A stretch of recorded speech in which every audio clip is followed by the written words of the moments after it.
How you doing, guys? This is official Sahar TV coming to you live with another great video. In today's video, a released hostage Eli Sharabi, who went through horrors in Hamas captivity, finally speaks up in front of the UN, telling them what him and others went through.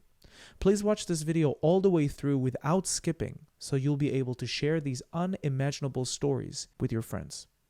Before we get to the video, don't forget to subscribe to my YouTube channel and hit that notification button so you can be notified every time a new video is posted. Let's get to the video. My name is Eli Sharabi. I am 53 years old. I've come back from hell. I've returned to tell my story. I used to live in Kibbutz Be'eri with my British-born wife, Lian, and my daughters, Noya and Yahel. It was a beautiful community. We were all passionate about creating the best life for our children and for our neighbors.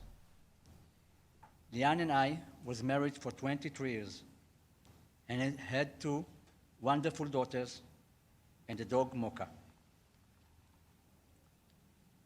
On October 7, my heaven turned to hell.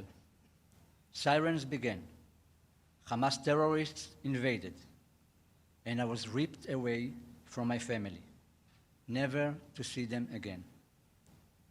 That morning, after the sirens began, I tried to reassure Lian, the army will come. They always come, I told her, but they didn't. The terrorists infiltrated our community. The terrorists broke down our door. The dog barked, and the terrorists opened fire. My wife and I threw ourselves over our daughters, screaming for them to stop. They dragged me away as I called out to my girls, "I will be back." I had to believe that. I didn't know I should have said goodbye forever. Outside, my peaceful home was gone. Over 100 terrorists were laughing, celebrating, filming themselves in our gardens. They beat me as they dragged me toward Gaza. My ribs were bruised. My face was swollen. And when we reached the border, a mob of civilians trying to lynch me. They put me from the car, but the terrorists rushed me away into a mosque. The civilians in Gaza, they're all innocent. It's only Hamas. Go after Hamas. A mob of civilians tried to lynch him. Civilians, not Hamas. I was their trophy. For 491 days, I was kept underground in Hamas terror tunnels, chained, starved, beaten, humiliated. The chains they kept me in tore into my skin from the moment I entered until the moment I was released. I was given almost no food, no water, and no mercy. I was treated worse than an animal.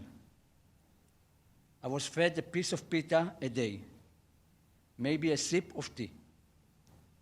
I had to beg for food, beg to use the bathroom.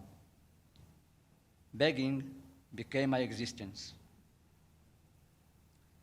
And through it all, I held on to the hope that I would see my family again. When I was released on February 8, 2025, I weighed just 44 kilos. I had lost over 30 kilos. I arrived home, and they told me my mother and sister were waiting for me. I said, "Get me my wife and daughters." And that was when I knew. They were gone. They had been murdered. My brother Yossi was murdered in captivity. He is still being held in Gaza, denied the dignity of burial. Just before my release, Hamas took pleasure in showing me a picture of my brother Yossi. They told me he was dead. It was like they had brought a massive hammer down on me. I refused to believe it. Where was the Red Cross when we needed them? Where was the United Nations? 491 days of torment, 491 days of starvation, of being chained underground. And no one came. No one in Gaza helped me. The civilians saw us suffering, and they cheered our kidnappers. They were definitely involved. I'm here today because I survived. But survival is not enough. Not when 59 hostages are still there. I was freed less than 6 weeks ago. I've come here to be the United Nations with a simple message. Bring them all home. Eli Sharabi has an incredibly difficult story in captivity. He provided an interview to an Israeli show called Uvda, where he talked about everything he experienced, how they changed tunnels, how they were begging for food, and how when they got one piece of date, it was like a celebration for them. How they tied his hands behind his back for 3 days, even though it was cutting his flesh. And he said, please, just move it forward. And they refused. For 3 days, he was like this. He said that instead of focusing and dwelling on the sad situation he was in, he was trying to focus on small self-controls. For example, he said, I was focusing on going through the hunger, on getting another piece of pita. Instead of trying to get out of captivity, he was trying to create small occasions of victories, which helped him stay sane. I don't think he's sane, but if you ever get a chance, or if this show, TV show, Uvda, ever gets translated to English with his interview, I'm going to react to that as well, so you can see the heartbreaking story. The saddest thing about everything is that when he was on the stage, Hamas asked him, how are you feeling going outside to see your wife and 2 daughters? He said, I'm very excited to see them. Not knowing that the same people asking him how he's feeling are the same people who murdered them in cold blood on October 7th. Thank you for watching this video. Don't forget to like, comment, and subscribe. And until next time, bye-bye.